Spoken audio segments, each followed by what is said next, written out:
Rohingyas row escalates in Delhi. Delhi cops intensify verification of immigrants. 175 residents in outer district are under scanner. Currently, suspects have been interrogated, background being verified.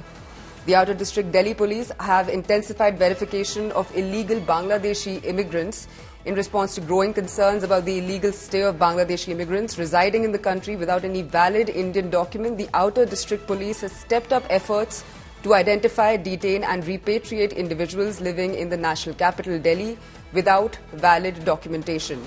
A series of operations and joint checkings have recently been conducted in the jurisdiction of outer district.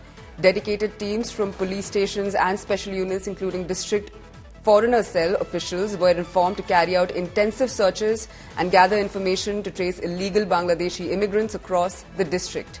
During these operations and joint checkings, door-to-door checkings have been conducted. 175 individuals have been found to be under suspicion residing in the jurisdiction of outer district. Thorough interrogations have been conducted and their documents have also been carefully checked and verified. Teams were sent to their native places to authenticate their identities in coordination with the local police in their respective areas. Himanshu Mishra is joining us on the phone line for more on this. Himanshu, ये Delhi cops ने अभी अपना verification, immigrants का verification का जो probe है वो intensify कर दिया है और 175 residents outer corner में, outer district में अभी under scanner है. हमें और जानकारी दीजिए इसके बारे में.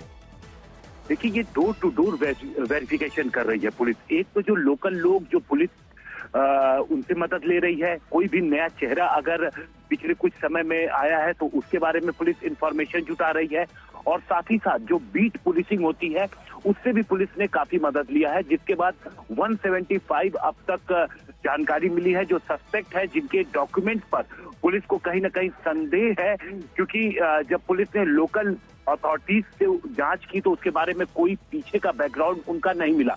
तो एक बार फिर से पुलिस जिस जगहों पे वो अपने डॉक्यूमेंट्स दिखा रहे हैं, चाहे वो असम का हो या पश्चिम बंगाल का हो, वहां से पुलिस उनको वेरीफाई करा रही है और उसके बाद आगे का लीगल एक्शन लिया जाएगा. लेकिन ये जो पूरा ऑपरेशन है वो सिर्फ आउटर डिस्ट्रिक्ट में ही नहीं बल्कि शाहदरा डिस्ट्रिक्ट में भी 32 से ज्यादा लोग जो आइडेंटिफाई किए जा चुके हैं. इसके अलावा साउथ ईस्ट डिस्ट्रिक्ट में भी कई ऐसे सस्पेक्ट है जिनको आइडेंटिफाई किया गया है, और ये पूरे दिल्ली में चल रहा है जब से दिल्ली के एलजी ने ऑर्डर दिया था कि जो इलीगल बांग्लादेशी हैं उनके बारे में इंफॉर्मेशन जुटाई जाए और सारी इंफॉर्मेशन कलेक्ट करके 31 दिसंबर तक एक रिपोर्ट तैयार की जाए, ताकि जो अवैध तरीके से बांग्लादेशी हमारे देश में आए हैं उनके खिलाफ कार्रवाई की जा सके. जी शुक्रिया हिमांशु, हमें ये जानकारी देने के लिए.